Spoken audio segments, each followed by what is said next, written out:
Hello, stream.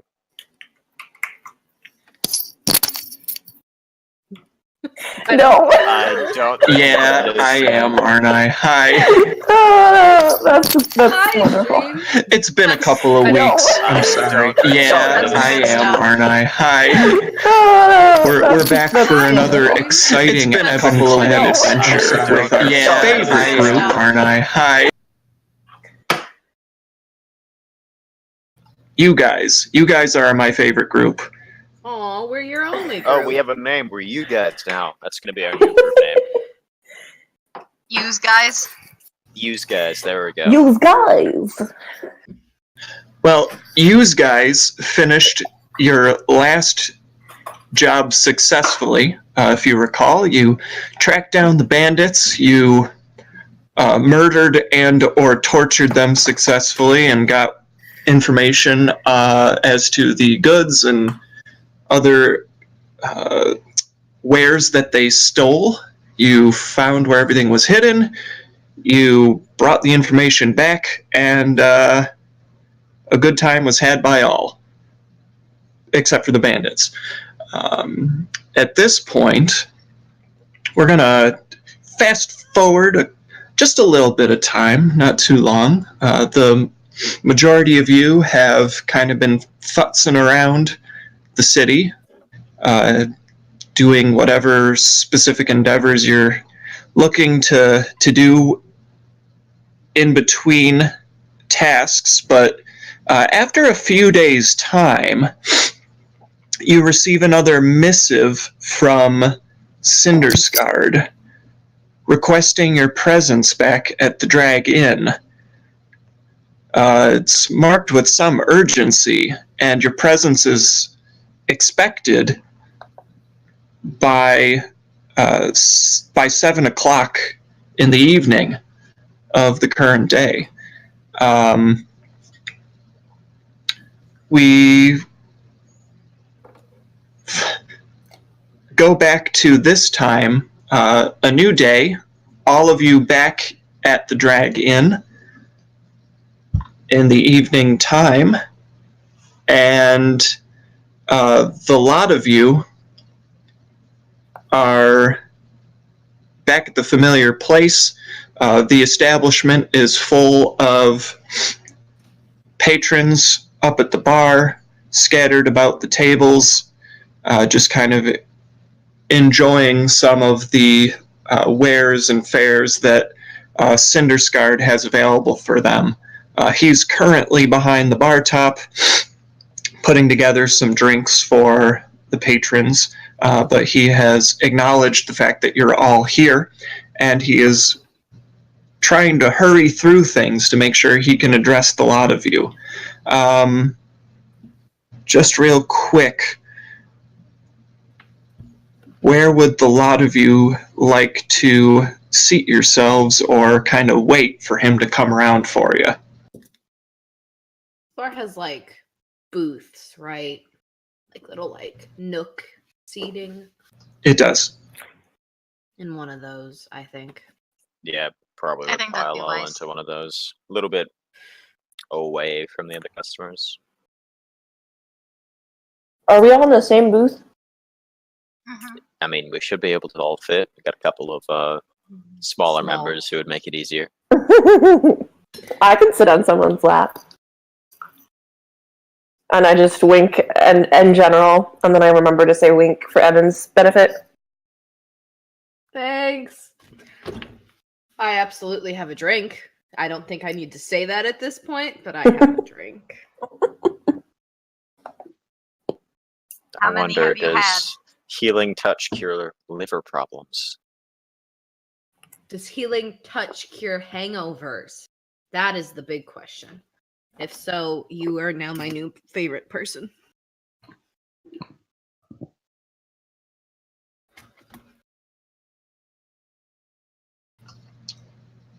You are all seated in one of the booths. It's a little cramped, but as Even with the two tiny ones? we so aptly pointed out, there are a few smaller members of the party here, but even so, I sit on Evan's lap. your hindquarters still take up a portion of the booth, which makes squeezing in difficult. But even if I'm sitting on Evan's lap, would Evan allow this?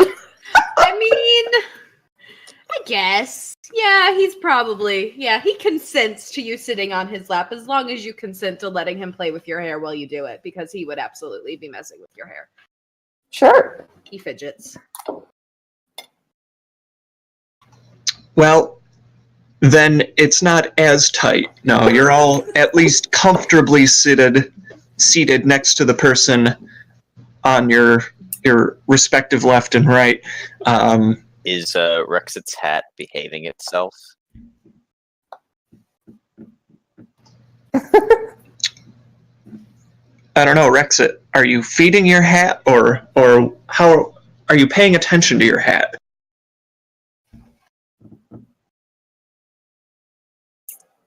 Rexit, Are you on push to talk? are you pulling Bloop?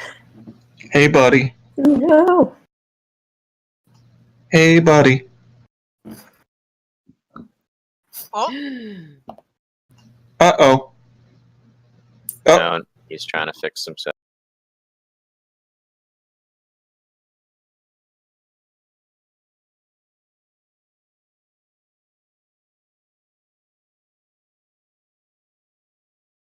Yeah, so Rexit's hat is probably out in a trash can out back. same. There's plenty of trash back there, so it's certainly satisfied for the time being. Rexit's not the brightest guy, but he knows better than to bring it inside. Again.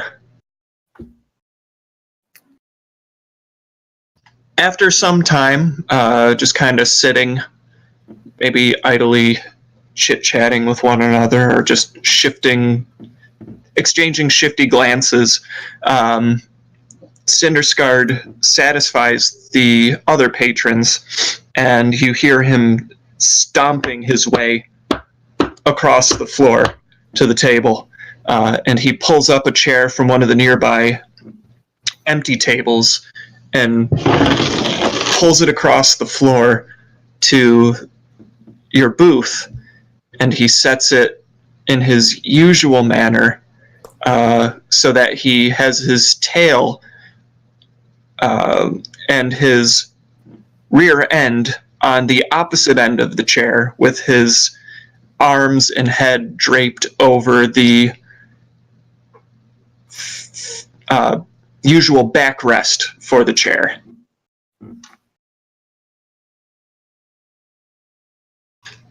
So I'm glad you all could make it tonight. I know it was kind of last minute, but a quick job came up, and we have to be quick with it. Quick, you say? And what Yeah. kind of job is going to have that sort of urgency?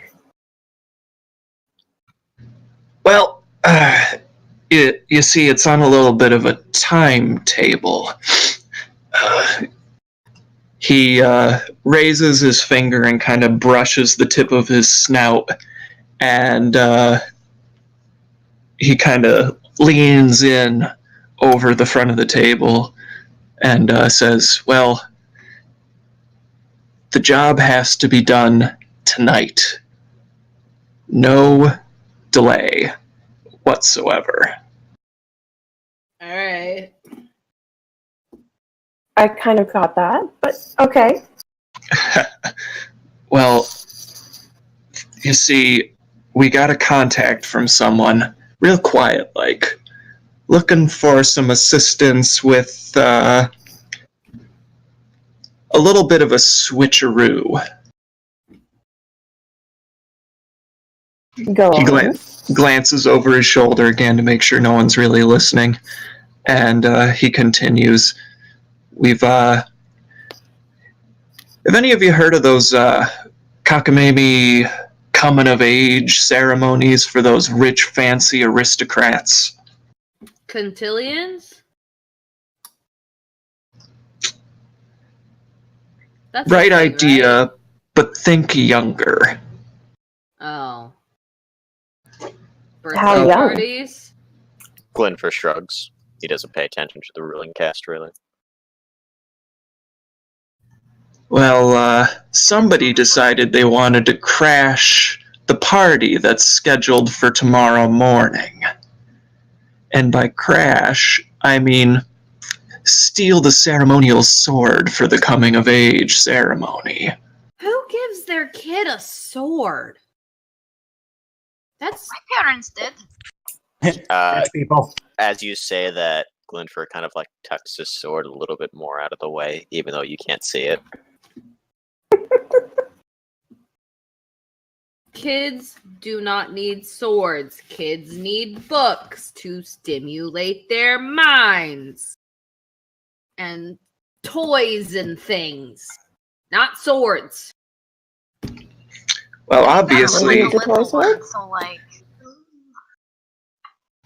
obviously you ain't born with a silver spoon in your mouth. You don't know how these rich folk act, do you? Oh, it's a rich people thing? Oh. I thought it was just a circus thing. Which, Do they have a special ceremony for you? I mean, not in my circus. We don't do it. I am not that drunk, but I am confused. What are we talking about? Some sort of ceremony.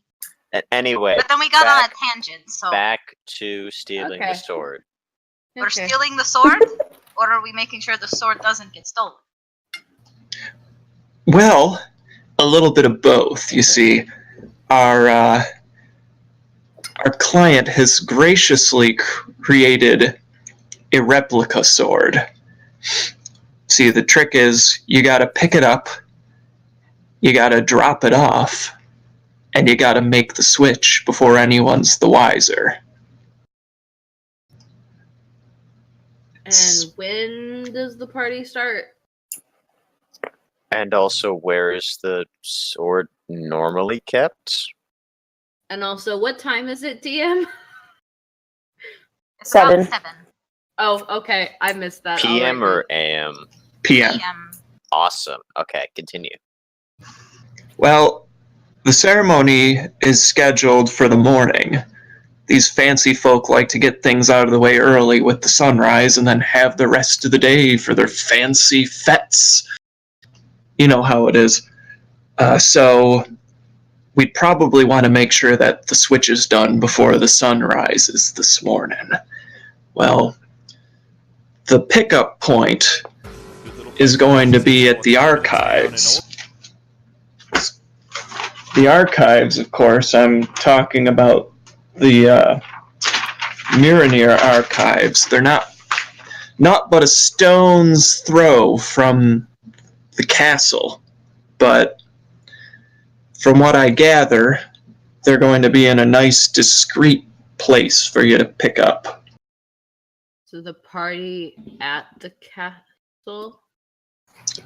The sword itself is still with the blacksmith as of right now. It's one of the more hoity-toity high-end smiths in the northern district. They've got a nice forge, some security on hand, probably even a lock room. I don't know, but you guys are going to be the ones who are breaking in to make the switch, you know what I'm saying? How heavily guarded is it normally? Well, for a sword like this, normally a blacksmith doesn't really keep too much staff on hand to watch things, but I'd probably expect that rich folk like this would probably put 1 or 2 mercenary types on hand to make sure nothing happens.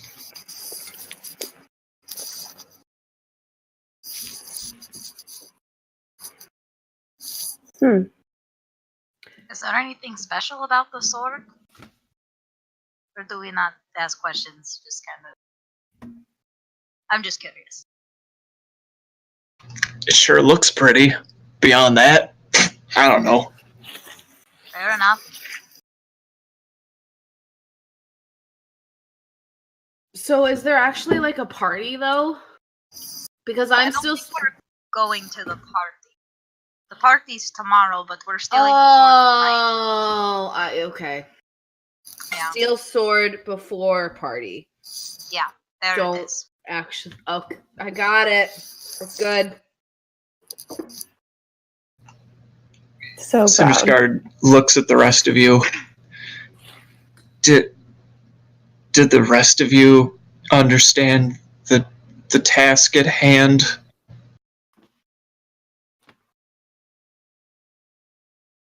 Glinfir nods. I just kind of give him a look like, are you serious? Like, it's pretty straightforward. Do we know anything about the layout of this blacksmith? Like where the sword, or we gotta go in and just figure it out? Well, our contact told us the sword would be stowed up on the rooftop of the archives.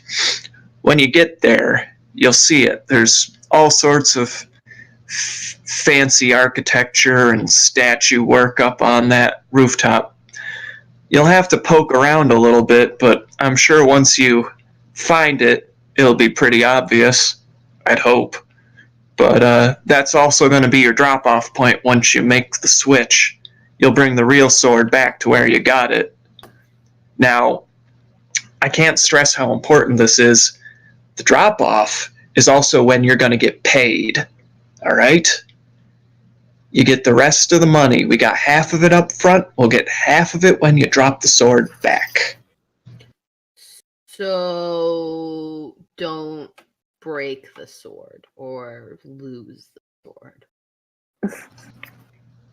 Don't break the fake one, I guess, is the more important piece, but they didn't really stress what shape they wanted the sword back in, but I'm sure they'd prefer it to be in one piece. Most Okay. likely.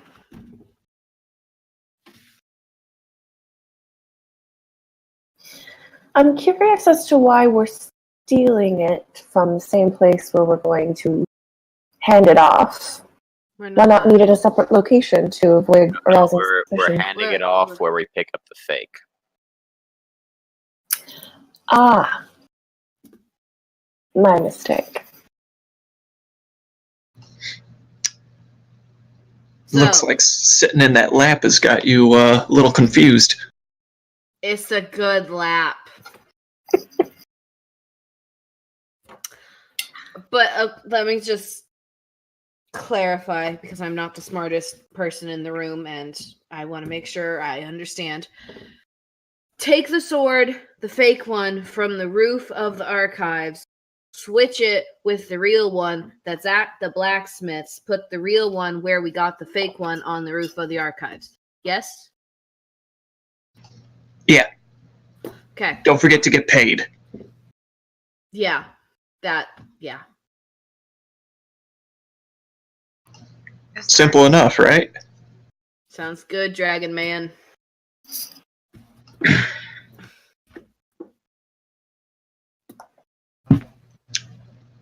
Well, however you want to tackle it is up to you, but don't forget, it's got to be done before sunrise.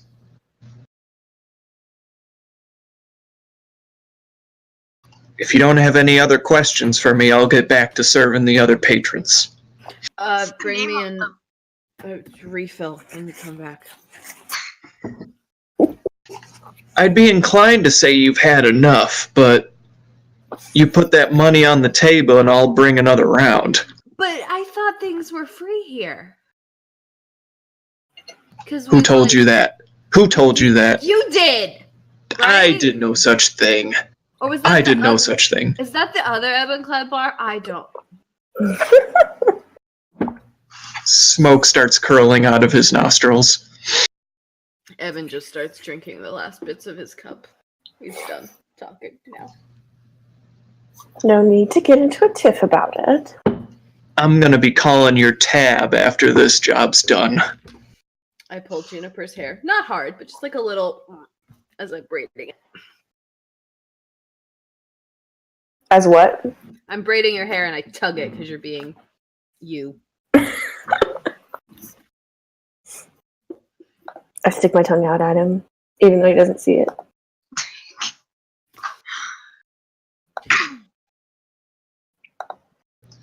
All right, anyone got any ideas?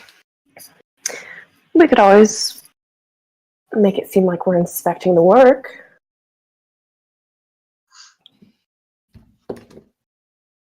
Well, I'll leave you to it. Looks like you guys are already deep in thought. And he turns the chair as he stands up and puts it back at the table and goes off to his work. I feel like he tries to be intimidating, but like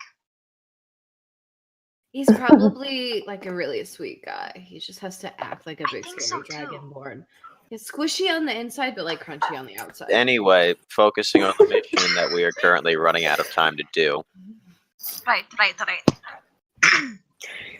We go in, we say that we are interested in purchasing a similar product and that we want to take a look at it, and then distract the guards, switch them out, easy enough. If it's that important of a ceremonial object, though, they're not going to let us just go look at it. We could be persuasive, or someone else could sneak in while we argue about why we should be allowed to see it. I mean, either way, with that plan, that immediately casts suspicion on us if anything's ever discovered. Unless you go in disguise. I would just like to say, in case you haven't noticed before, I'm very bad with that kind of thing. Well, luckily for you, we are part of a team and can delegate different tasks to suit everyone's needs and strengths. Yes, Mom. So just steal it while we talk to the blacksmith. That's not going to distract the bodyguards. Hmm. Maybe we could. I like a distraction. Maybe something more than a conversation. What could we do on top of that to make sure I everyone's glance attention? over at Rexit. Your hat. Who's chilling under the table? Your hat may be useful right now. Oh, that's true. Shall I go get him? I mean, Why yeah. not? I think so. It's gonna be fun. It would be fun. I was gonna say that Devin and I could probably put on some shenanigans. Yeah, we could. Oh, I mean, first of all, our step is getting to the top of the archives roof to get that fake sword. I can climb on top of a roof, but I'm not good at finding things that you have to look for. I'm good with climbing, hiding, and finding things with my eyes. Okay, then you go. I'll stay on the ground and, I don't know, spot you the way I can't see you. I will catch you if you fall into my arms. Make sure you fall where I'm standing, because I won't know.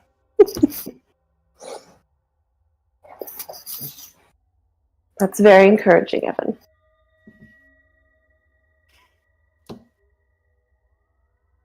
Okay.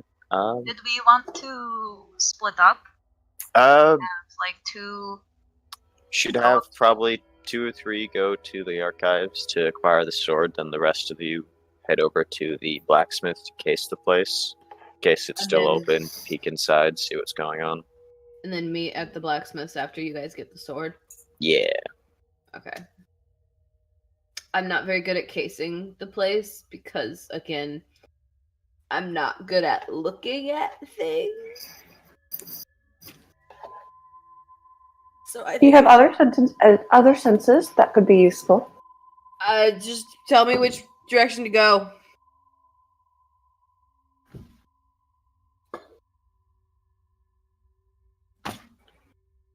Okay. Well, is anyone joining Glinfir on the archives section? Well, you requested the use of Rexit's hat, so he collects his hat and That joins was you. more for the distraction portion in the blacksmith. Yeah, Ah, Rexit's okay. going to the blacksmith. Well, we're not doing the distraction until the fake sword gets there, right? So Correct. people who go to get the sword could also People be who part of go the to get the distraction. fake sword need to be nimble and stealthy. I'm a goblin. I do both those things naturally. I will join Rexit, I think. Okay, then I guess it's me and Half Pint going to case the place. Fair enough. So we have 2 teams then. Juniper and Evan. Dynamic duo. Oh yeah. And the other guys. Hey. Trinamic trio. Ooh, Yes. dynamic. I like it. And also a raccoon. So, the archive. Let me pull up the map on Roll20. Yeah. Map. And by map, I mean the Kintala map. Because it's so good. Oh, I got really excited. I thought you were gonna. I thought we were Yeah. bringing out like new visuals. Those come later. Stop being greedy. I got the map I song am a from. thief. We're all greedy by nature. You guys are going to be so disappointed. Swallow your avarice for now. Does The that mean we're archives- not getting paid?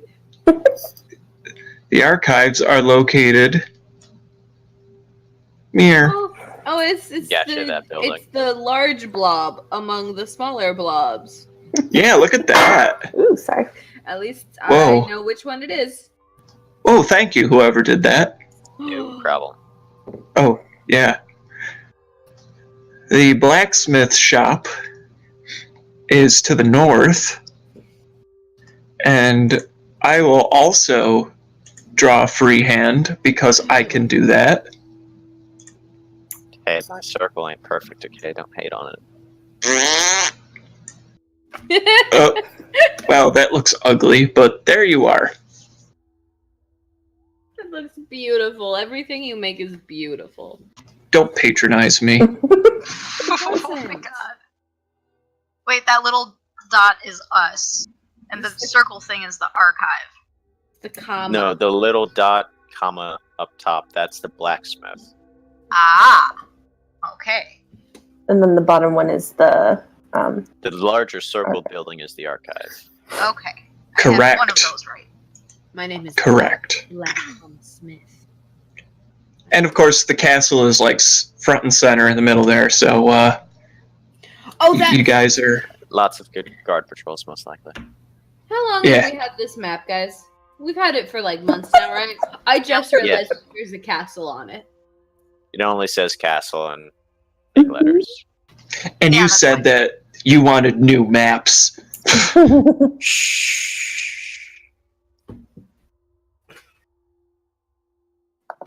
And of course, the dragon is in the Western District.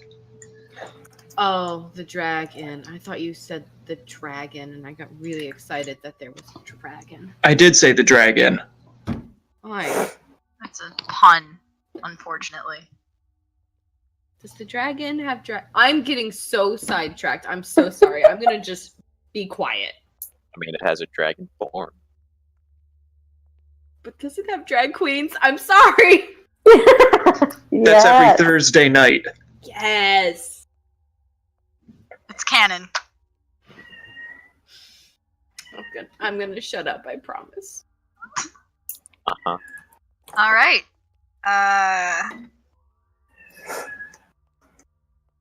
So, shall we then? Yes. Have fun storming the roof. Oh, we will. Don't die. No promises. Bye. Why don't we follow our Trinamic Trio to start. Trio.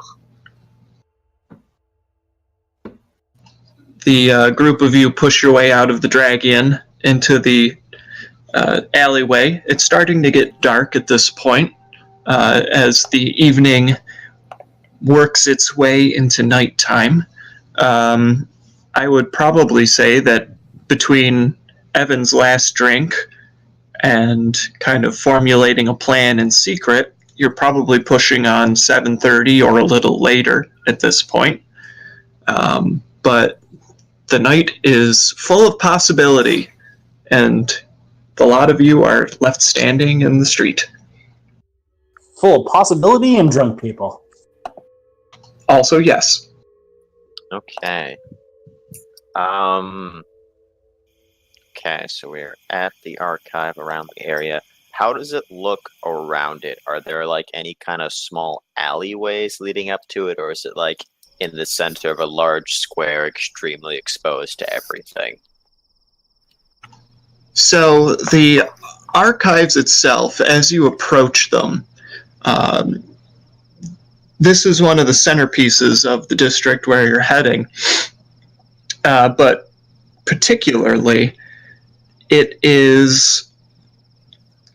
shares the namesake of the castle, but it is where they store a lot of, obviously, their records and books and other historical documents.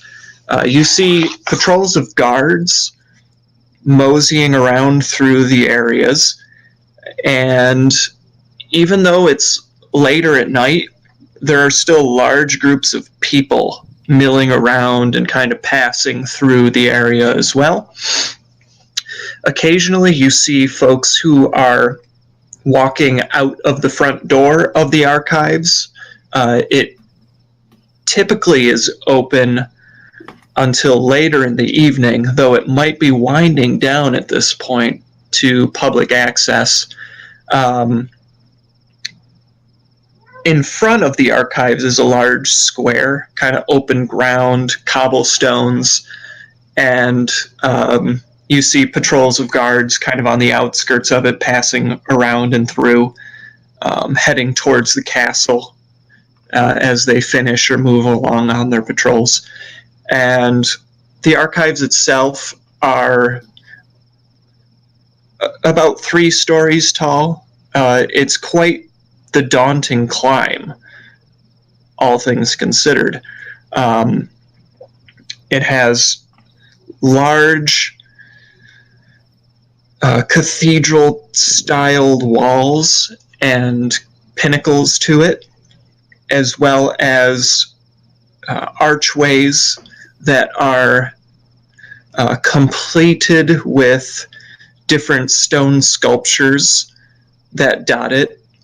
They look to be either scenes from important historical perspective or even just simple sculptures of like soldiers or sages, important figures from Kintala's past dot the outside of the archives as well. After you move away from the square, the city kind of encroaches on the outer walls of the archives. So while the front is wide open and pretty spacious, the other areas of the archives are crowded, cramped, and close to a lot of the nicer houses in this district. So it kind of does also offer you some good cover, maybe some other vantage points to try and work your way up the exterior as well. Okay.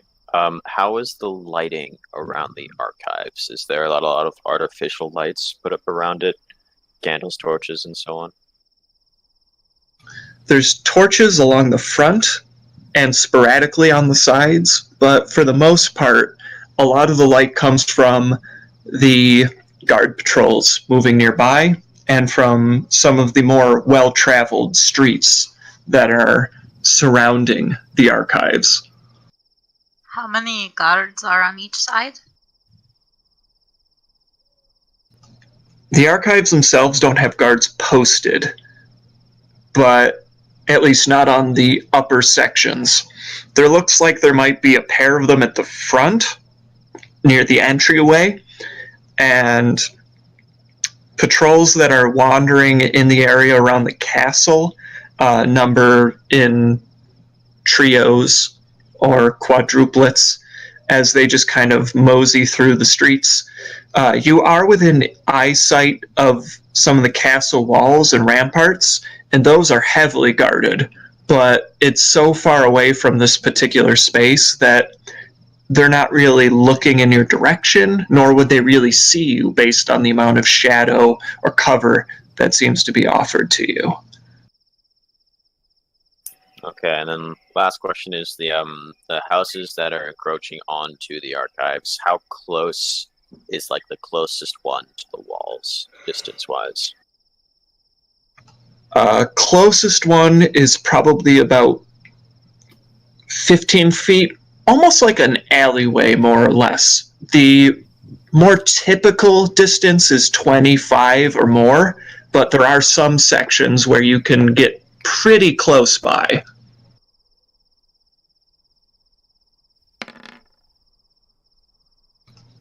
It is partially cloudy as well, which aids in the shade. Okay, and as of right now, the sun is beginning to set, so it's like dusk? Or how Correct. close to okay. It's getting very close to nighttime. It's full of shadow at this point. You can still hear kind of the excited din of crowds in the background. You're not terribly far from some of the more busy sections of the city, but it's still getting to that point, obviously, where it's getting late and a lot of people are leaving the streets.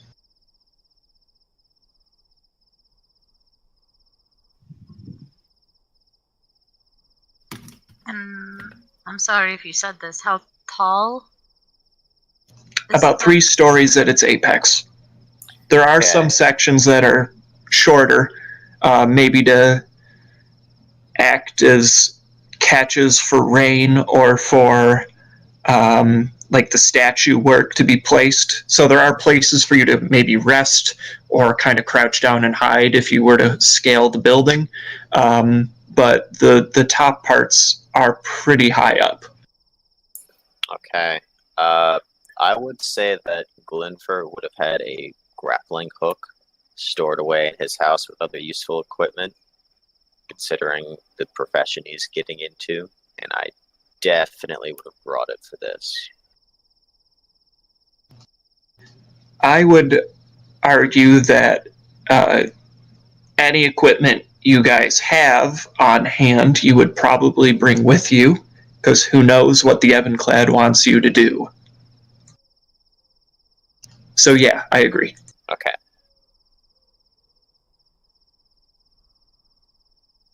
What is Taya, Rexit, and Glinfir doing? Like, what are you looking to do? I would be, and I would tell those two that I would like to scope out the guard patrols to get their timings for when they walk by and where they walk by before I plan anything else. Rexit nods in agreement, and we can take up a different position of, like, you get the front yard, I get the side yard, you get the back, and then we can reconvene. That's a good place to start, I think. Yeah. Also, for when we do climb up, are all 3 of us going up? No, I would say Yeah, okay. one person would be down here. Someone who's good at lying, just in case any passerbys show up. I got this. Good, because I can't lie. Definitely good at distractions. Okay. Okay. So yeah, we split ways in separate areas around the archive and scope out the patrols, see where they go, how long they take, and so on. Excellent. I would love for all three of you to make me intelligence checks. Oh no. Fun. First roll of the night. Intelligence? Yes! Yes! Okay, that's not bad. I'll take it. That number's to be expected for Rexit. Oh no. Well, the three of you take different stations along the perimeter of the archives to examine the patrols, kind of scope out the ramparts and see what the best path of approach might be. And Taya and Glinfir both have a pretty good feeling for the paths of the guard patrols, as well as how often they seem to be walking through. Specifically, actually, question for the three of you. What locations are the three of you taking? I would, since I'm more of a quote-unquote presentable looking person of the three, I wouldn't hang out in the back alleyway because that would be suspicious. So I'd just be in the near the front entrance. For that exact reason, Rexit takes the back alley and hides there. I take the side.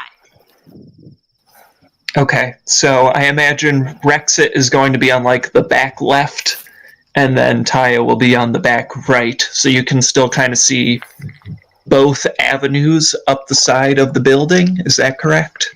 Yeah, and then Glinfir would just have the front entrance area. Taking it easy. Got it.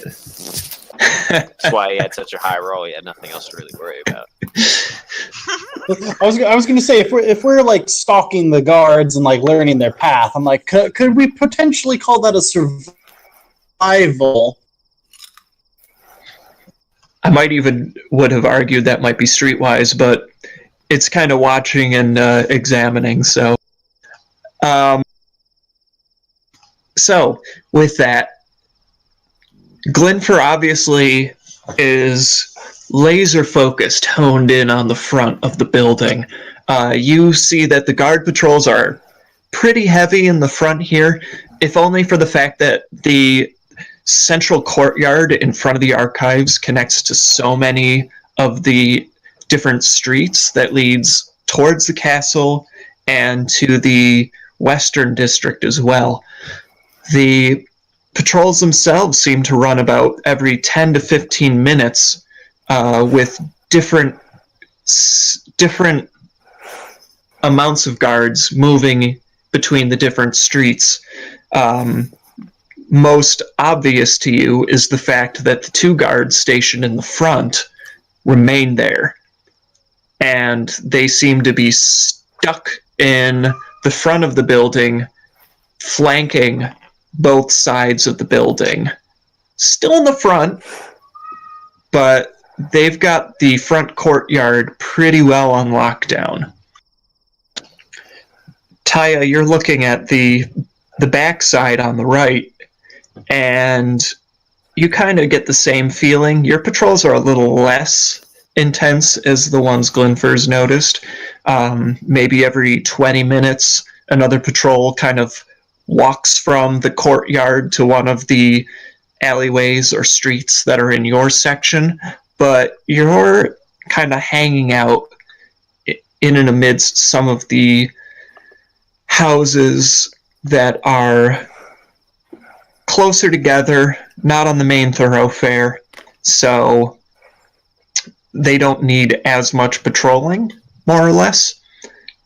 And Rexit, of course, gets distracted by something that his hat is doing and just kind of focuses on his raccoon companion rather than paying attention to what he actually needs to be doing. But hey, you didn't come across any guards. He's clearly going to be the first diagnosis of like ADD of, ooh, shiny. I believe that is DOS, attention ADOS, attention deficit. Ooh, shiny.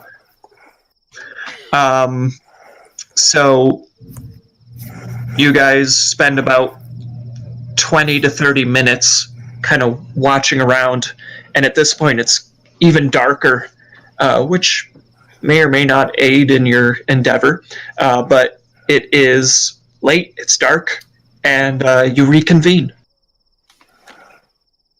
Okay, well, I guess we would share information on how the guard patrols are moving. So I relay it's about every 10 minutes for the front entrance, with the two guys still standing stationary. So we definitely want to try and climb up to the roof on the opposite end. Yeah, the patrols are only every 20 minutes on my side. There wasn't as many. I saw nothing, but I found this fun-looking stick. Were the guards who were patrolling on the edges looking up that often? Did Taya notice? Make a wisdom check for me. Oh boy. I assume Rexit can't make a wisdom check because he didn't see any guards. Nice. The guards in the front seem to only be focused on the courtyard and some of the streets where they're patrolling. You didn't even see the guards in the front of the building looking up too much, save for maybe some fluttering from pigeons or other noises that might have directed their attention to look up. And the ones on the side also didn't. Yeah, I was asking about the ones on the side. Oh, sorry. That's what I was patrolling. Yeah, same idea, sorry. Poop. Yeah, what I said, but for you. Okay. I misread who rolled. It's okay. Whoops.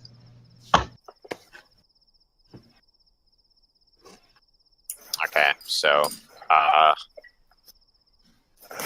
we should wait until the next guard patrol passes by on the side and / back of the archive, so we have the maximum amount of time. And best bet from there would be attempting to scale the side of the building. I have a grappling hook and 50 feet of rope. So tosses to see how high we can get it, climb up to that point and retoss if we haven't reached the top yet. And I'll tie off the end of the rope to myself, that way we don't have a dangling rope.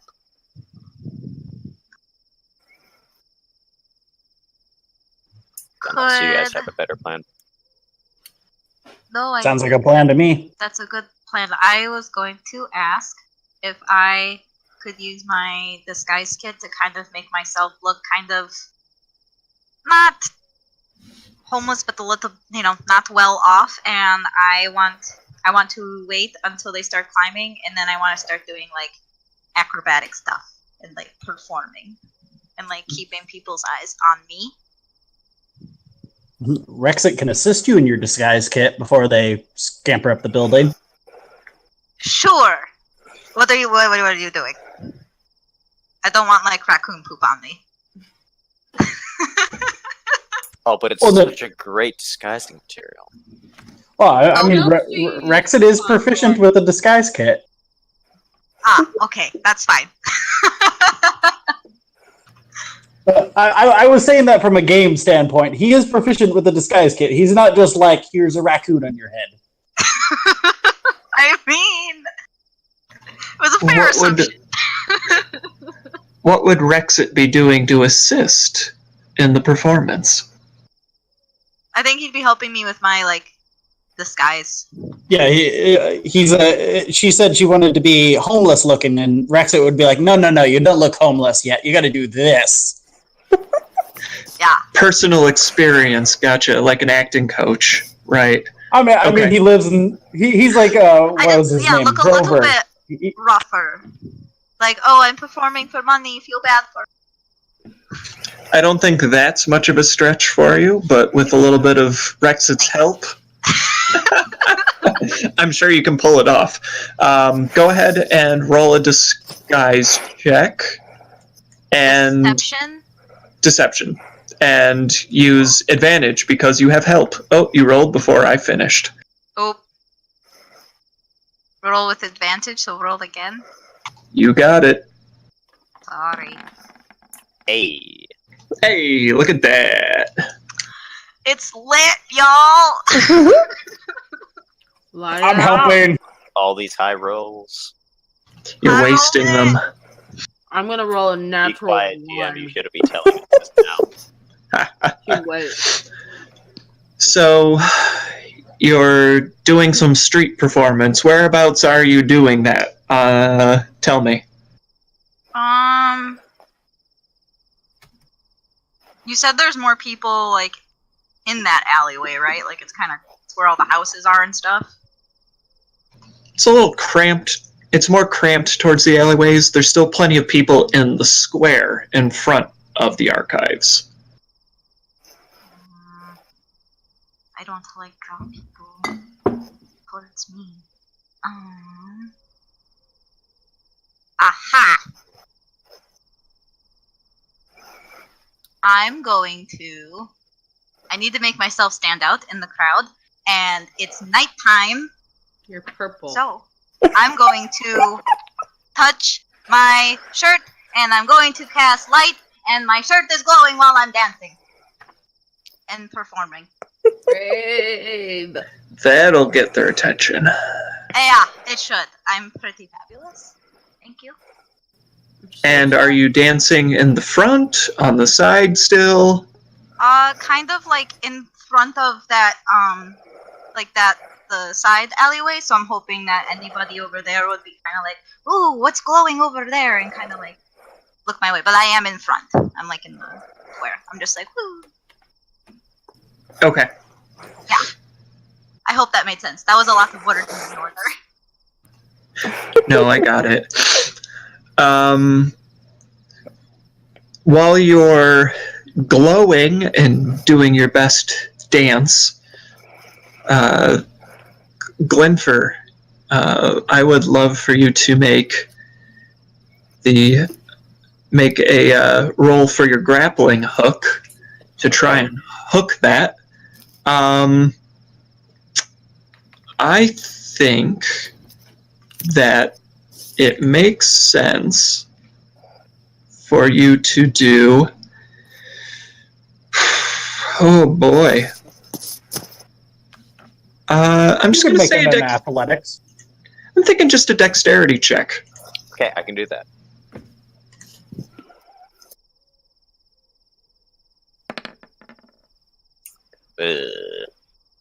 Can you do that? I mean, theoretically, yes. Probability-wise, it's a higher yes. Real life is a no.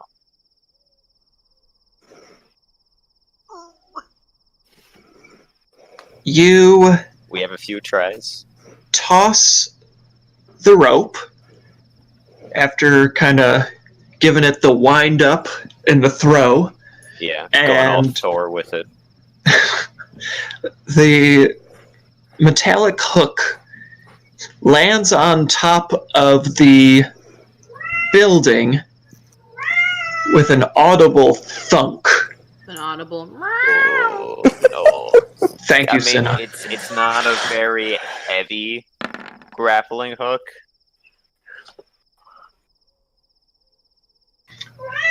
And Cinna, be quiet. No, continue, baby.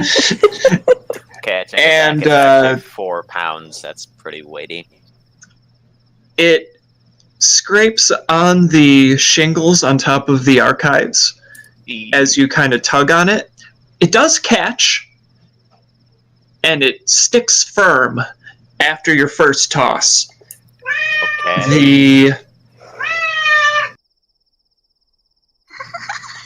I swear to God, Cat. Even with push to talk. The guards in the front, they hear the noise, and they turn and they start to look. But as they do,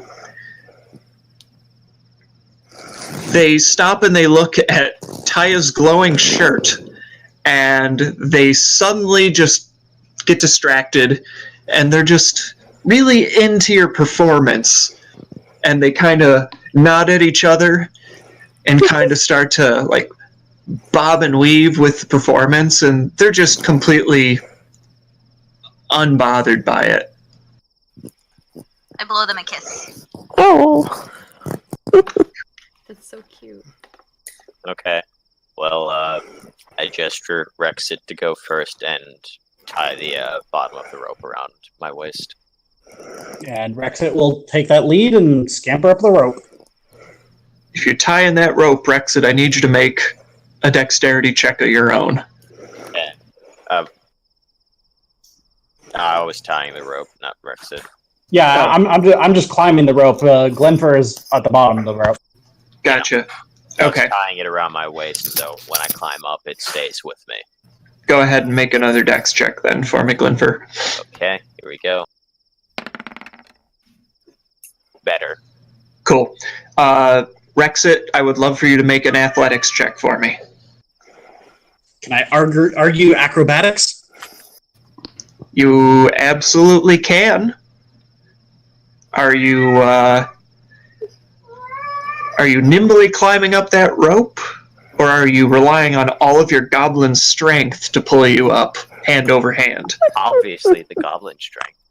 I was gonna say, I'm like, he knows he's not a strong goblin. He would go nimbleness and like tie his foot in the rope, make sure he's well grounded before making his next move.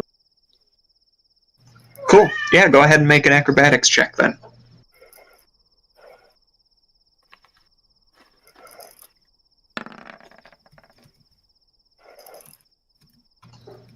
Excellent. You scale that rope, taking time to loop your feet in and amongst the rope, and you scale the building with minimal effort. And you reach the top. The roof at this point is pretty well slanted, but the shingles and roofwork meet a flat wall of concrete blocks and cobblestones that make for almost like a little stepping point that is flat, something that gives you a nice sure foot when you reach the top. But this is right on the edge of the structure. I mean, he's going to make sure the rope's still secure and wait for Glinfir to get up. Okay. And Glinfir, you can argue your acrobatics or your athletics. I don't know. I'm trying to think if I could actually argue acrobatics in this situation, because I can't really do the rope thing since I'm taking the rope with me. Right? And actual rock climbing is way more about grip strength than a lot of other things, so I think I have to do athletics. Sounds good to me. If Rexit's at the top of the rope and where we're bringing the rope up with us, could Rexit assist by pulling on the rope as Glenfir's coming up, or is that not helping at all? That's certainly helpful. You can roll with advantage. Yeah, you'd be taking in the slack as I go up. Yep, so go ahead and roll your athletics with advantage for me. Didn't really help. Ooh. It takes you a little bit of time. A couple times you kind of slip as you're scaling the side of the wall. Oh. I do not know what I just did. But as you climb up, the times where you would lose your footing, Rexit picks up the slack, literally, and helps pull you up. It takes several minutes, but you get up without obviously falling and breaking your neck, which is a great thing. I would like the two of you to make me stealth checks, please. Okay. Jesus, man, I cannot roll.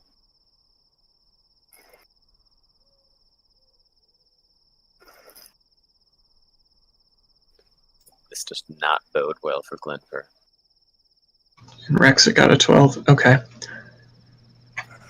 One more, and Meanwhile, Evan has tied Juniper's hair into a fishtail braid, No, just so everyone knows. this is not good. Could I do something? Or do I have to wait until this passes? I want you to take a moment to think about what you're going to do, because I'm going to cut to the dynamic duo. I have to pay attention again and not eat popcorn. Sweating!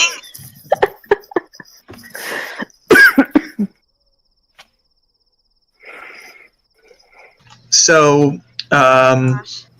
Juniper and Evan, you and the rest of the group step out of the drag inn, and your companions head towards the archives, while you kind of break from them after some time and head towards the blacksmith shop, which is, of course, due north from the Muranir archives. Not really too far from where they are, but still, obviously, you're separating. So, after you all arrive at the central courtyard, the two of you continue along the main roads, heading north further.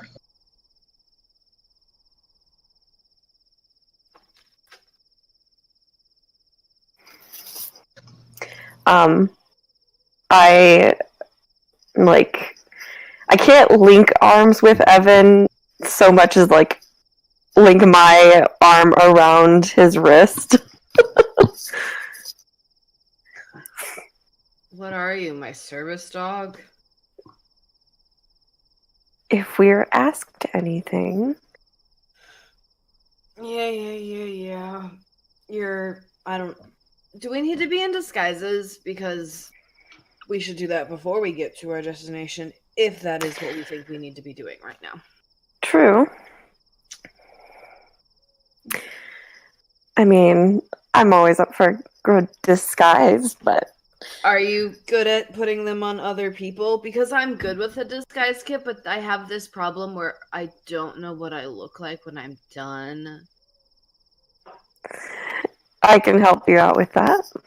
Okay. Oh, I forgot. I got presents. Well, before we came back, I bought you guys presents. They're not fun. They're boring. And I reach into my bag and I pull out one of 4 shiny little mirrors that I bought.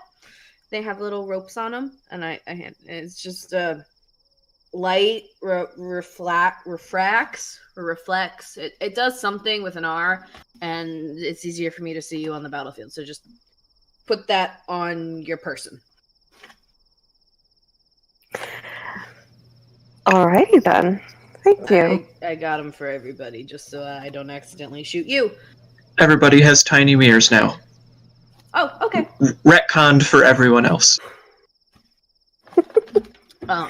You get a mirror and you get a mirror. Evan is secretly Oprah. Anyway. Yeah, you want to pop into an alley and, I don't know, make ourselves look not like ourselves? That would be lovely. Let's do that. And what faces are we going to put on today? Well, they don't want us to go in the blacksmith shop, right? Or should we go in to try to get a lay of the space for the people who sneak in later? If so, maybe it might be good. We should look like some beat up ruffian adventurers who just got their butts handed to them who need better equipment. Because those are the people I love who it. wander into a blacksmith shop when it's supposed to be closed because they have no common courtesy. Excellent.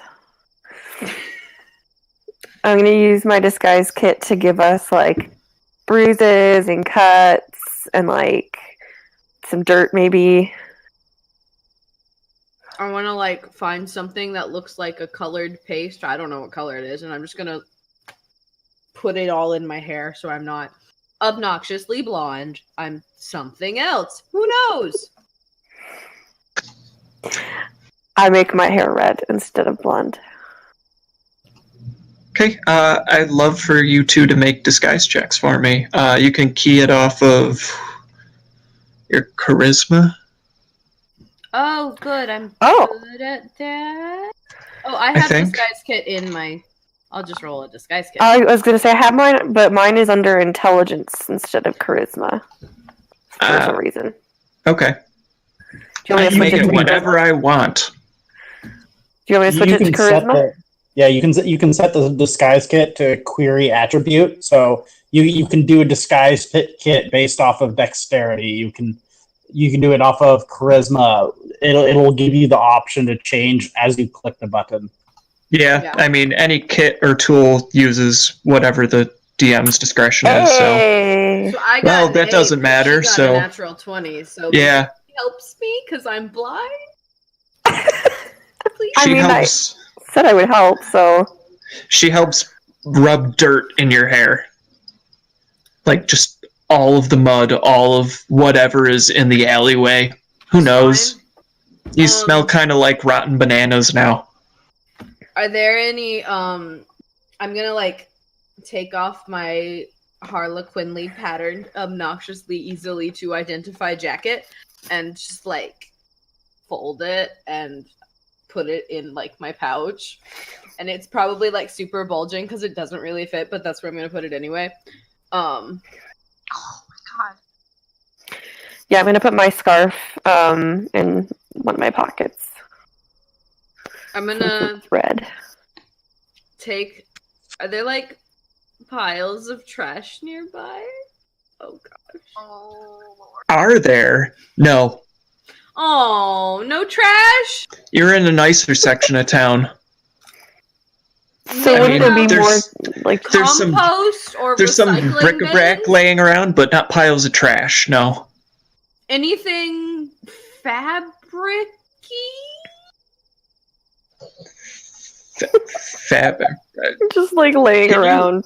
Can you elaborate on that thought?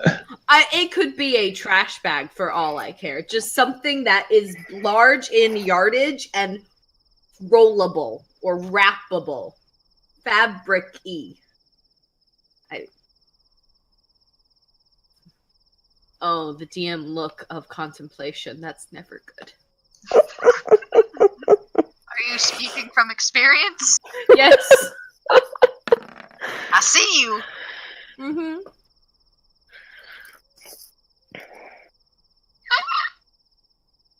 I don't know if that's a good thing or a bad thing for you. Oh no, he rolled a d6. What is he rolling? What does that mean? I don't know. The world may never know.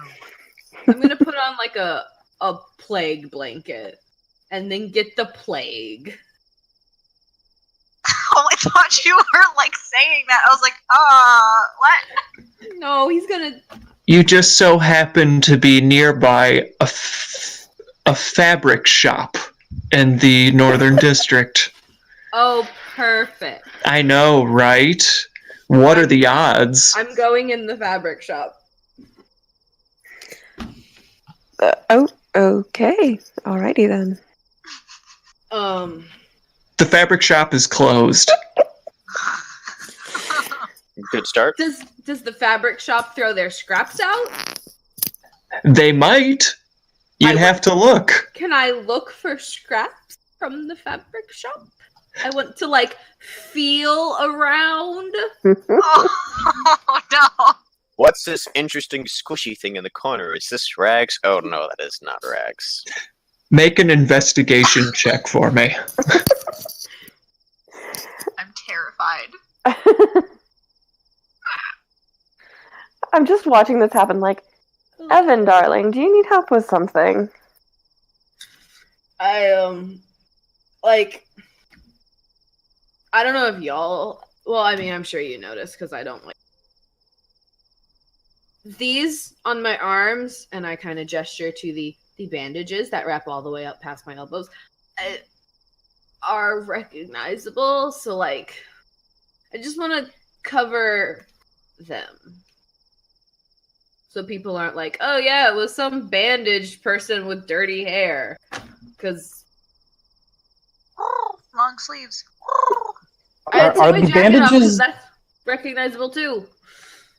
are the bandages actual bandages, or are they just like stand-in sleeves? They're like Naruto bandages where they're not actually bandaging anything, but they wrap all over their body for aesthetic, basically. Okay, that's what I was trying to figure out. I'm like, you probably got healed. You don't need your bandages anymore. You get down on all fours and you kind of poke around in the alleyway behind the fabric shop, and you do find enough scraps of different fabrics to maybe make a patchwork covering. Some of them are a little moist. You don't know with what, but such as the price of groping blindly in the dark. I Literally. cast prestidigitation to make all the fabric clean. You do that, and everything smells nice and fresh and is nice and soft. And just kind of like cover my upper body with them in a hopefully way that doesn't look too weird. And I just I do it, and then I turn to Juniper. Do I look? Lovely as always. And you look fantastic. I do. Even though you can't see it. That's the fabric you picked up makes you look like a patchwork quilt. That's fine. Normally I look like a Harlequin clown, so.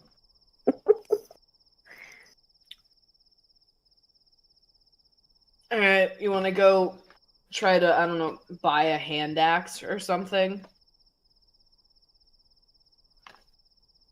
I'm on board. We make our way over to the blacksmith. Is it open? You arrive at the blacksmith shop. Boop. It is closing in on 9 o'clock at this point, give or take some time. I'm gonna see what happens with this. What does that mean? Boop. Oh my god. Oh my god. That's a New- map! The new visual. Boom. This time you should pay attention to all the details in it. Mine didn't load it right away, so I didn't get the immediate effect. Ooh, I love it. You guys make me so sad. Glinfir over here What? with the read. Unappreciated, sir. Why are you sad? It's such a nice blacksmith shop. Is it open? Can we go inside? I would love for Juniper and for Evan to slap their tokens down on the page for me. Oh god. Everything is so much. Which one's the door? Is this the is that the door? Or am I on the other side of the building? Where I'm Did it pinging. happen? Wait, I don't see a ping. I can't see where you're pinging. Blue, No! I don't see a ping. I can see Why does it do this to me? Why is everything hidden? Everything is awful. Everything is awful when you are online. Everything is awful. I can't see my token. Did it reveal stuff? No. I dragged it over and I can't see it. There's 2 of you. Oh, okay. Well, I can't see either of them. I feel like we've had this issue before. I don't know why this does this to me. Do you have it on just DM view or something? Or I don't know.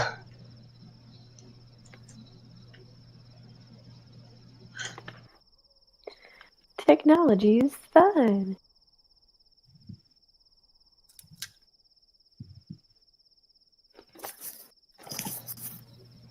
I'm gonna spend a moment here, and we'll figure this out.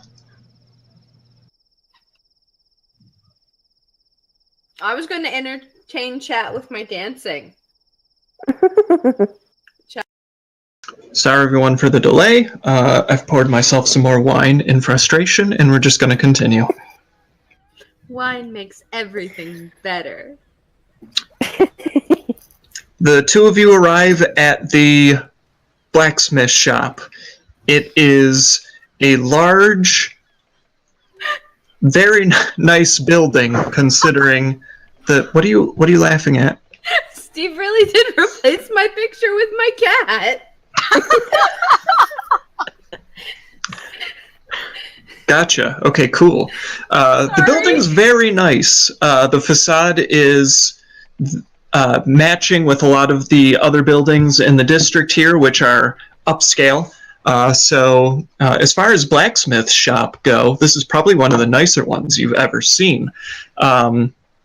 The front door is a large, heavy wooden one with sizable, shiny door knockers. Yes. Okay. We're already knocking on it. You wait for a few moments. No one seems to come to the door.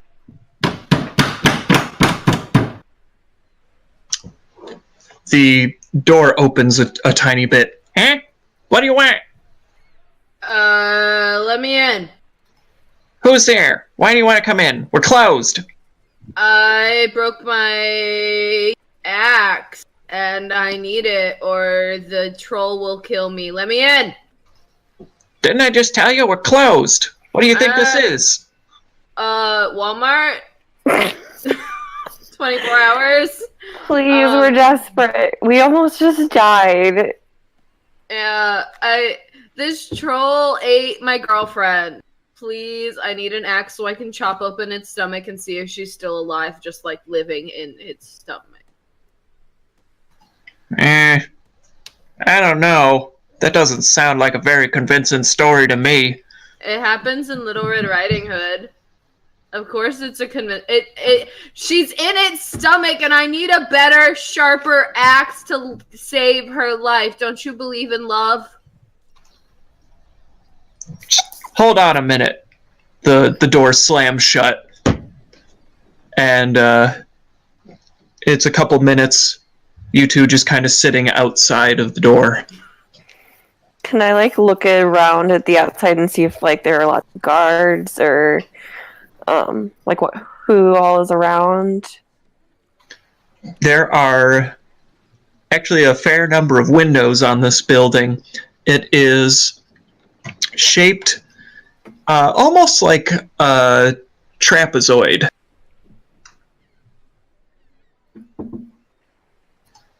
And the windows kind of trace the outer walls of the establishment. If you get up on your tiptoes and kind of look in, you still see there's plenty of light in there, different candles and other illumination. And you can see, as you kind of work your way around the building, the man who answered the door appears to be arguing with a large, burly dwarf who is at the forge on the inside. They both kind of stop and turn and look at the window, and they see your little face at the bottom. And the dwarf kind of walks from the other side of the forge, pulls open the sash, and kind of peers over at you and says, are you one of the ones that wants to come in? Yes, we almost just died. We're desperate. We need to go save my friend's girlfriend. You got coin? Absolutely. Please just let us come in and chop. We're desperate to get this stuff so we can go save her. Hearing you have coin, he closes the window, and you see him turn and start yelling at the person on the other side of the window. And they go running back over to the door. And in just a matter of seconds, it swings open, the front door. Is that a yes? All right. You guys can come on in. Thank you so much, sir. Actually, before For the little lady, can I talk to you for a second in privacy, please? Do I have much choice? I will gift you for your discretion, and I hold out what I hope is a gold piece. For a second there, I thought you were going to ask him, does this smell like chloroform?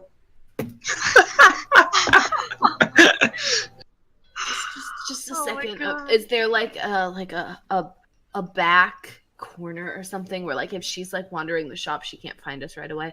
Because I need to talk to you in privacy, just real quick. Well, what do you want? She can't overhear. Can we? Is there somewhere we could go to? Yeah, fine. What do you need? What do you need? He starts walking away from you. The front room is kind of like a small greeting area. Sorry, Evan, you can't really see it too well, but there's a small. I am practiced in kind of like feeling gently with my hand to take in the lay of spaces as I travel through them, so I'm good at the sense of the layout. There's a small table near the entryway with a stool behind it. On the table is a ledger with some quill and ink.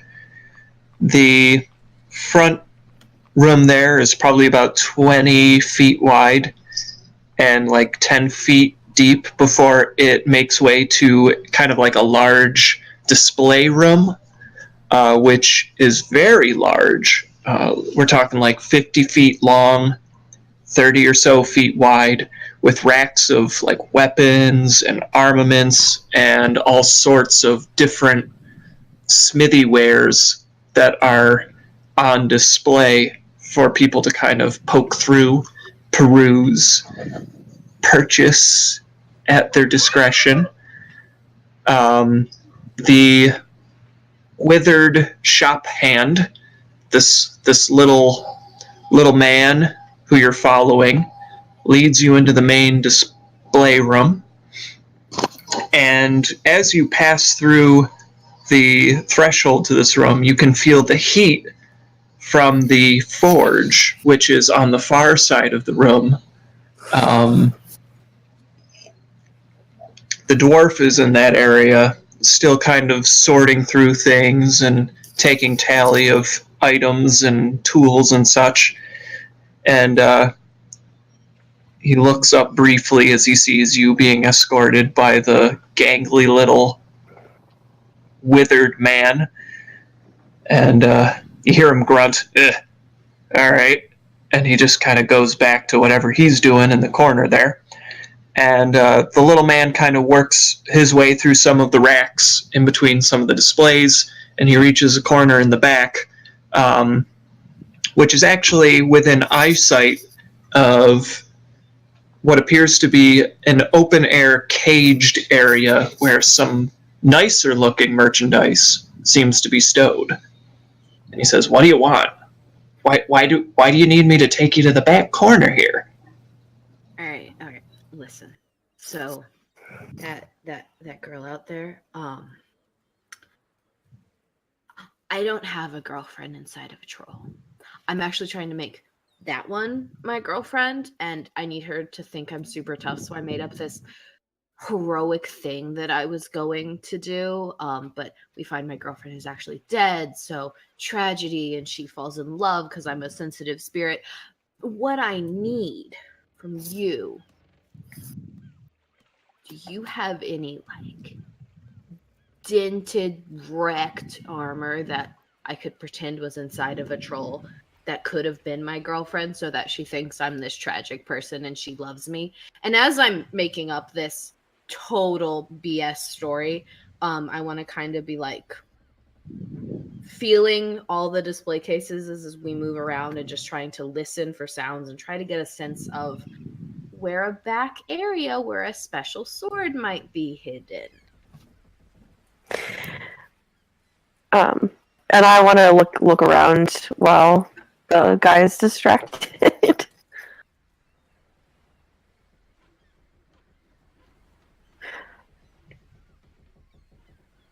Did you push to talk to him? Sorry, I'd love you to make a deception check. Okay. It's a story Can I within a make- story. Can I make an investigation check? You sure can. Oh, thanks. 18. Why are there seagulls? Yes. Well, it doesn't take too much investigation for you to see exactly where the sword is being kept. There is a caged area in the main room along the far wall. It's almost like a prison cell, as it were, where they have all sorts of boxes of fancier looking goods on display. And considering specifically what you're looking for, you see a glass display case in a fine wooden display box. And in that display box, laid out on a beautiful burgundy velvet inlay, is a fantastic sword with a golden pommel with all sorts of fancy inlays etched into it and several precious gems hammered in and secured to the sword's hilt. This must be exactly what you're looking for, because it is absolutely breathtaking. Also, But it's locked up behind this cage. my good man. I need something to like fake a dead girlfriend, but I also, do you have anything just amazingly beautiful that I could pretend to own to act like I was a rich, wealthy person? So maybe this chick likes me more. I'll get you your armor. No, like shiny plates of armor that I could wear, or like a really nice dagger, or like a gold sword or something that I could just be like, oh yeah, and this is mine, but they're cleaning it for me. Make a persuasion check at disadvantage. So close, yet so far.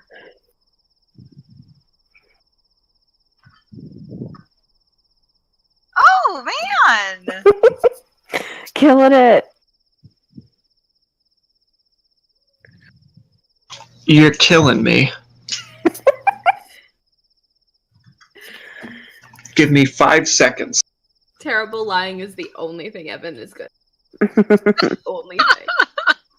I liked what you said. He talks good and he can do the splits. He talks good, he can do the splits, and he can hold his liquor. That's it. Oh my god. I was crying reading that.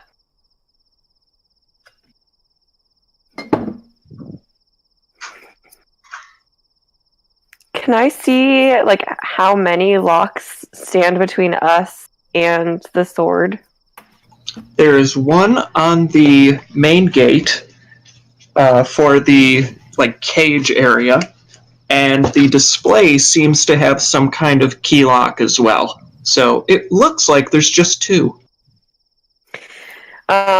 Is there anyone else in the room? There's a dwarf, isn't there?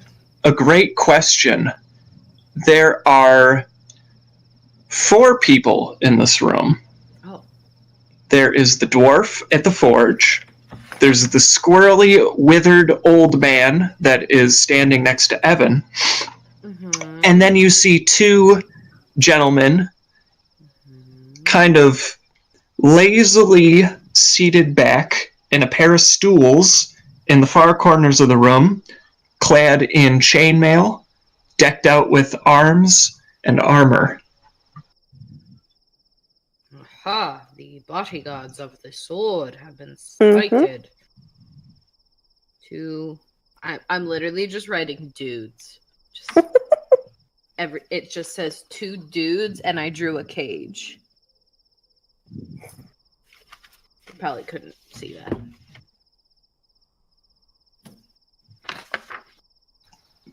The old gentleman looks at you after your persuasive argument, and he says, we keep the best stuff here in the cage. We're closing up shop here, but shifting his glances to the left and the right, if you come back in a couple hours, I might be able to show you some merchandise that's usually not for sale, you know? Like, let us in to have a sneak peek of the cage. Maybe even let the lady touch something shiny. Ladies like that. When you get my age, you know what the ladies like. I'm sure. Absolutely. You could But- give me pointers, because clearly I'm making it up as I go. I'll let you see some of our extracurriculars, but only I get to go in the cage, you know? Of course, security. I understand. Come back in like 2 hours. I just have to ask, since I'm bringing a lady friend, were those other guys be joining in? Will they still be around? I'll take care of them. Don't worry. I mean, they're not going to be far. After all, they're on the job as well, but it will be discreet. It'll be discreet. You. Man's got to keep his job, you know? I know. You, sir? Alright. Fine, upstanding gentleman. And I greatly appreciate you and all that you do. Are you drunk? Only a little bit. A smidge. All right, Sober that makes person come sense. up with a troll plan. Totally sip from your flask while you say that.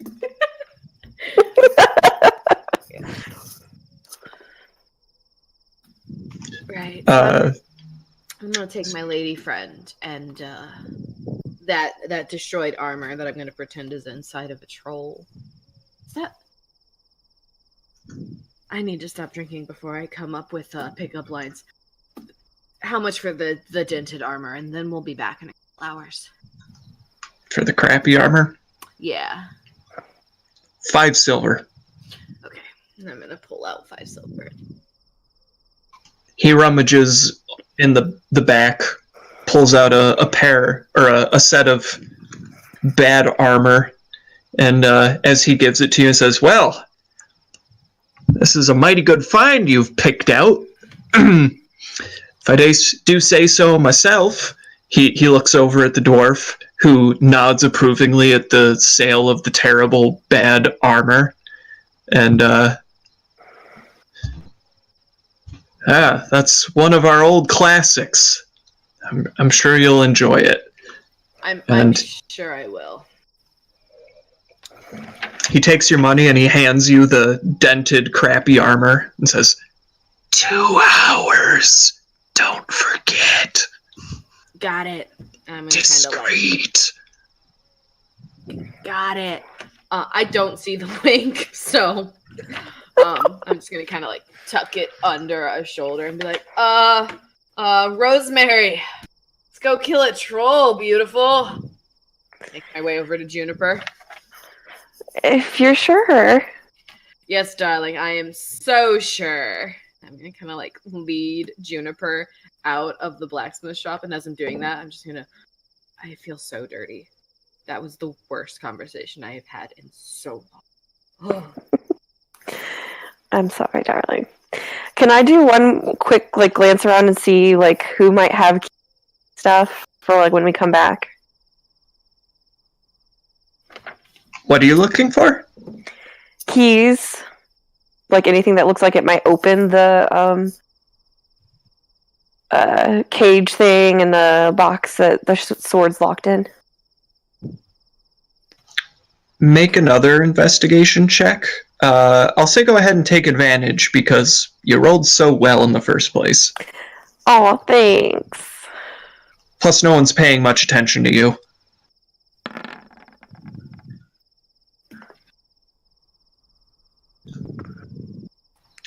It looks like the blacksmith has a set of keys on a ring near him when you're kind of poking around.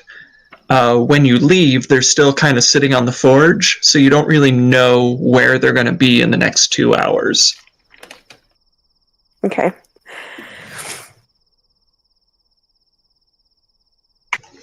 And the squirrely old man kind of sees you out. Thanks for your patronage. Thank you, good sir. And shuts the door before you even say anything. Okay, so I know that was the worst, but he said if we come back in 2 hours and I pretend that or you pretend maybe that you're into shiny swords, those bodyguards won't.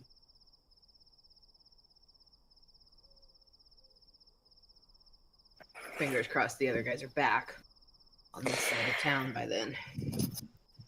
Most likely. We could always meet them there or meet them in the middle. I mean, it doesn't get the blacksmith out of the shop, but it gets the bodyguard shop, and that's a first step, at least. Very true. Did you get a chance to look at the locks? There are 2. It's not too bad. And ideally, the keys would be relatively near and easy to get a hold of. So They'll probably be beyond the blacksmith. I mean, if he thinks he's letting us see the stuff in the cage, so he'll probably have the keys with him to unlock the cage. very true. It's a gorgeous sword. I understand why we're meant to I will relieve take them your of word for it. All swords look the same to me. It has a golden handle, intricate filigrees, and several precious gems in the hilt. Very expensive, possibly enchanted, or they might plan to have it enchanted. I have gold, lots of gems. Right? Is that what you said? Mm-hmm. How do we know that that's the ceremonials? Because ceremonial objects are valuable because they are old or like important, not necessarily. I think this was commissioned specifically for this event. All right. I like I said, all sorts of the same to me. Playing devil's advocate. I think it would feel different if you want to check it out once we get it. Nope. I will pretend to be a sleazebag. That's what I'm good at. Are you sure you're pretending? What? Wink. I am never braiding your hair again. You little Scene thing. wipe. Great comeback. Nice transition. We cut back to the trinamic trio. There at we this go. point. The two of you, Glinfir and Rexit, have scaled the building, despite making some noise. And Taya, you are doing your best 1980s rave impression outside of the archive. It's a little bit nicer than that. So I You take are offense. literally a glow. Debatable. That's You rude. notice, maybe, I want you to make a perception check. Oh no! Here I go. Don't. You notice the guards on the front seem to be dedicating more attention to where your friends have scaled the building than you'd like them to. Fantastic. So what I'm going to do is I want to cast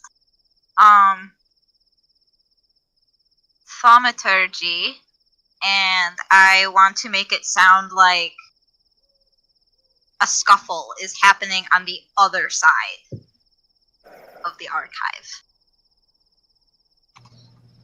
Okay, can you go ahead and pull up the text for that for me? Sorry, I thought I clicked it, and I didn't. 30 feet. Too far away. That might be a little further than you want it to be. Okay. What is behind me? Let's see, you are near some of the alleyways on the far side of the building, correct? Yes. If there's an alley behind me, I'll make it sound like a there. Like a what? I'm sorry, you cut out. Oh, a scuffle. A fight. Garbage cans knocking over. And people yelling. Do it. And then make... let's see. And then make a... I'll have them make a wisdom saving throw. Okay. That seems fair. Don't roll good. Right? Wisdom? They have -1 wisdom. Yeah, bad. Yeah! I don't know why it keeps rolling 2. I'm sorry. But they're bad. That's bad. They failed.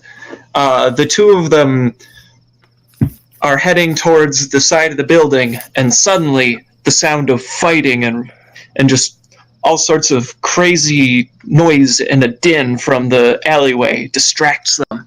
And they stop and they turn and they look. And I stop and turn too. I'm like, whoa. they Whoa.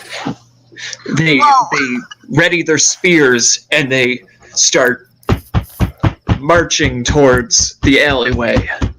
The two of them, ready to back each other up. Over there. Don't worry, ma'am. We'll take care of it.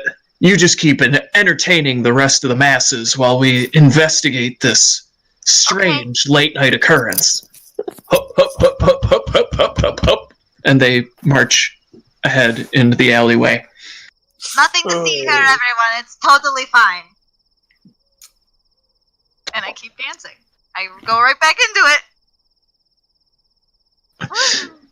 Glinfir and Rexit, you are standing on top of the building, precariously near the edge of the slanted cathedral-style roof. Okay. I'm gonna take the grapple off and tie it around my waist with the rest of the rope. It's a lot of rope. Got 50 feet of rope around me right now. That's a lot of rope. Yeah. You're looking good, kid. To secure the rope so it doesn't move around too much, and then we're gonna try to stealthily creep across the roof looking for the sword, or a little nook where they would hide the sword on the top of the roof. I would love for both of you to make investigation checks for me.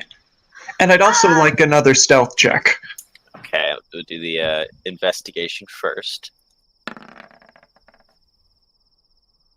Okay. Oh, and we were still horrendously failing. Well, both of us see it really well, but we just cannot hide at all. God, this is bad. That's okay. That's what I'm here for. They can't get us. We're on the roof. Rexit sees something cool on the roof and just stomps on it. Yeah, but there's people in the building, Rexit. Rexit, We're on top of a building.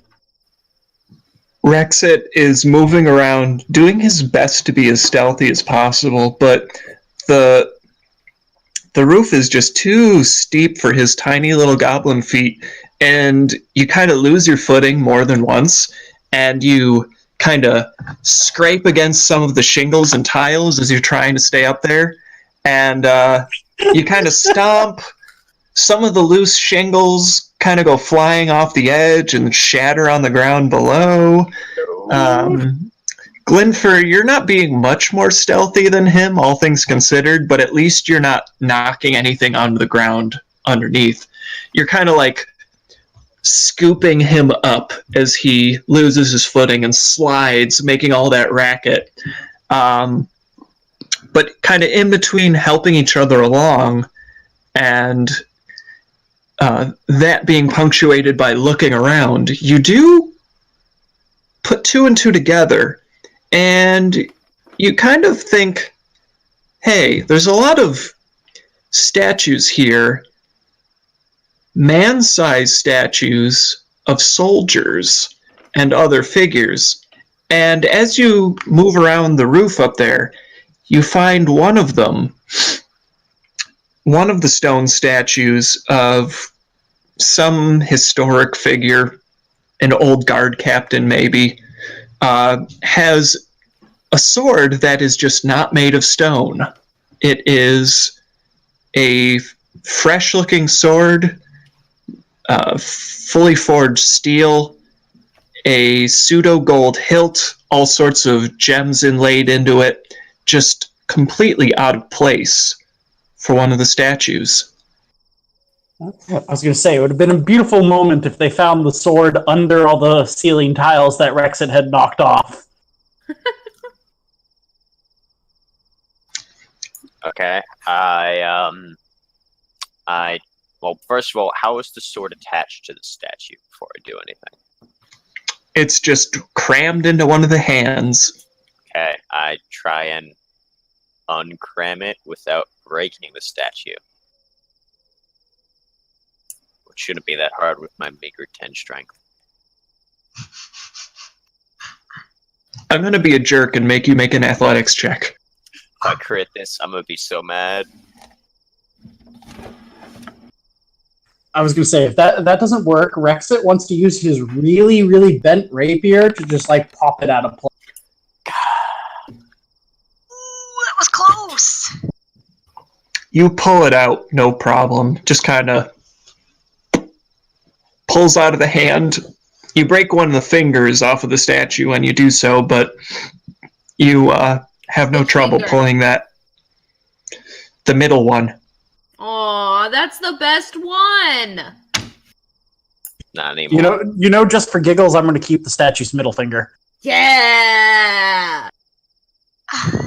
Add it to your inventory. The middle finger Yes. of a He says statue. It weighs half a pound. Pretty What is it friggin' heavy made out middle of? finger, dang. Yeah. It's heavy duty. Heavy duty. It's built to last. Duralast. That was terrible. I mean, No, it wasn't. Don't even. Is the statue life-size, or is it just... Yeah. Oh yeah, it's life-size. It's absolutely man-sized. Okay, I mean, I'm depending like... on what your definition of a man is. That is still a pretty heavy metal. Yeah, I mean, Rexit's small, so it's like, oh, middle finger, it's still big. Fair enough. You now have a sword. 3 stories up.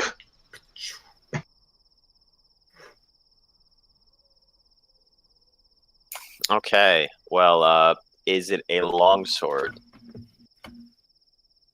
Like, what kind of sword is it? It's a long sword, yeah. Shit. Okay. How sharp is it? Make an investigation check. I feel like if I crit fail this, I'm going to cut myself and take damage. Is it sharp? Let me touch it. You put your hand to it. You kind of carefully trace the blade. It is a prop sword sharp. So if you applied enough pressure, you could probably cut yourself, but it is not actually sharp. Okay, good. I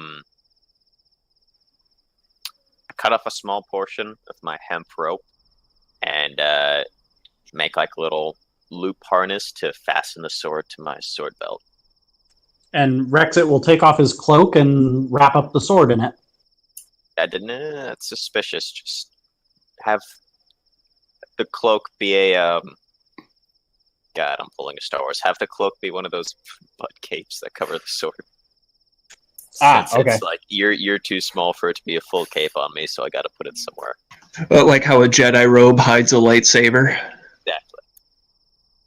I'm glad you called it a butt cape because that just It's what everyone I know calls them. I mean, all the freaking Butt troopers cape, always have them. baby butt cape. Butt cape, baby butt cape. Butt Literally, cape, baby. all I have done tonight is make bad song references about things that people have said. You say tonight, but I feel like that's a thing. how close are we to the roofs of other buildings? The closest ones are within 15 feet. Oh, that's not bad. A little bit down, but 15 feet across. What are they made out of? Are they like cathedral buildings or are they like wooden structures? They're residential buildings, so combination of wood and stonework. And it's like 8, 9, 10 o'clock at night? Yes, it's dark. How long has our so far efforts been time-wise? Like, is it getting close to the next guard patrol? Let's see, you examined for half an hour, you climbed up, blah, blah, blah, blah, blah. It's probably been like 15 minutes, yeah. We timed Like our 15 climb minutes. to start after the last guard patrol passed. So we have 5 minutes to get off the roof and be Yeah. elsewhere. Because someone may or may not have kicked tiles off of the roof onto the ground, which will be seen and investigated. Yeah, you have 5 minutes to get across and hope no one looks up. Okay. I guess Rexit would tug on Glinfir's sleeve and point to the closest 15-foot roof and be like, "Can you throw me?" I hold up the grappling hook and say, I can throw this. That works. I want to see you throw Rex at 15 feet. I have 10 strength that will not end well. None of True, us in this but group I can mean- throw a goblin. We're all weak. Yeah. I could we're throw not the doing that. goblin. I'm the strongest. Anyway, I'm Muscles. going to Just wait, character the grappling development hook things. up Juniper's gonna get and strong. cast it over. Make a dex check. Please, or Jesus, do not fail me now. You are forsaken. Never mind.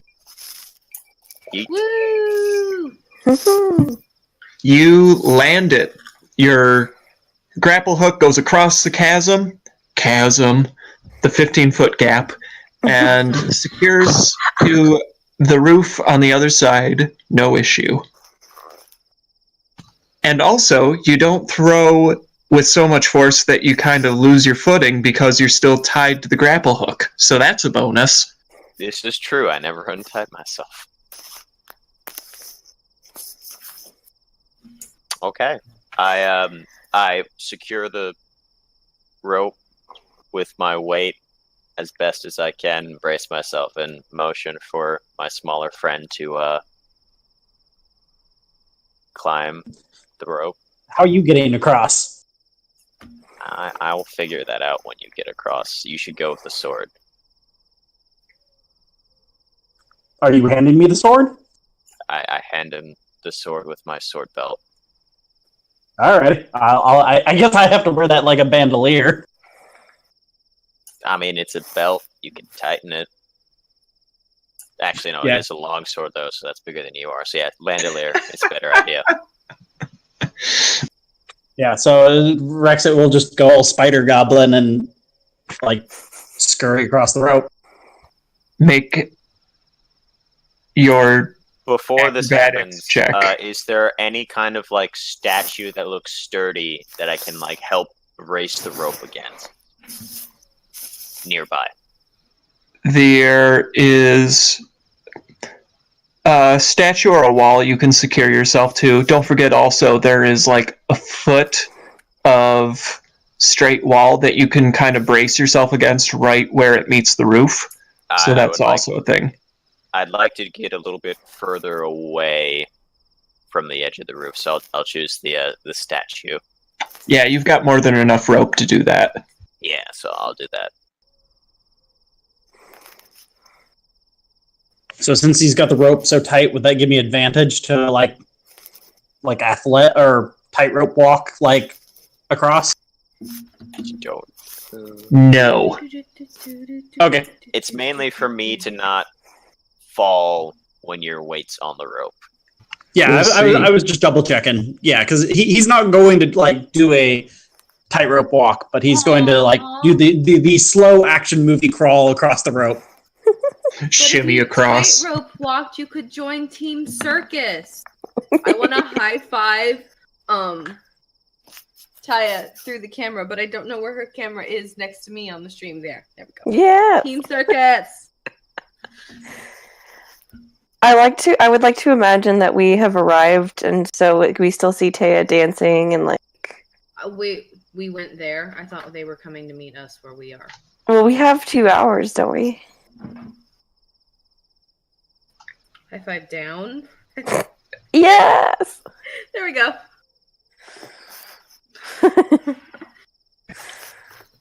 So as we see here, Rexit, you shimmy across, no problem. You manage to do it quick enough and without putting too much pressure on the rope.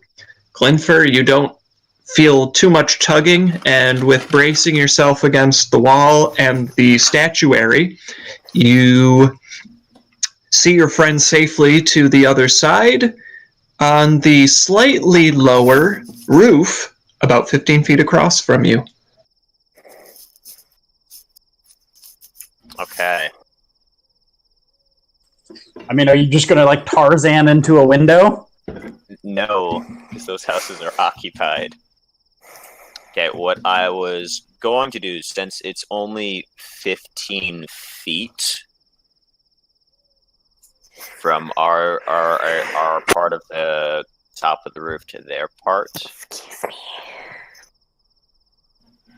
Shit, but that give me a second. I need to draw this real quick. Is that Cinna? Yeah. Yours is prettier than mine. Mine's fat.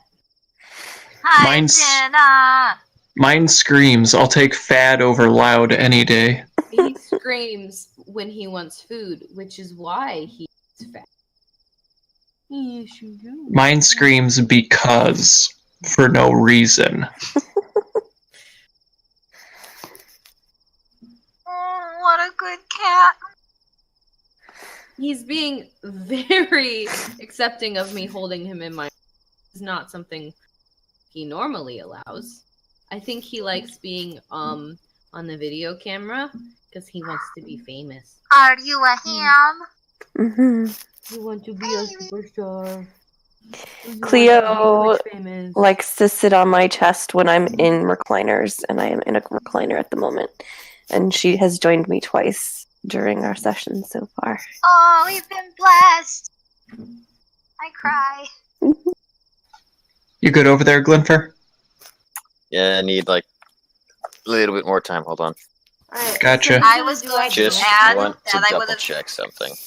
Are you over there doing like geometry to figure out where you land? Possibly. Yes, Taya. I would have changed up my performance. And I cast light on. I don't even remember what weapons I have. That's not good. What do I have? Okay, I do have 2 short swords, and I'm just like doing like a flourishy, twirly thing, and I cast light on both of them, so now I have glow that I'm like. Make it a performance check. Just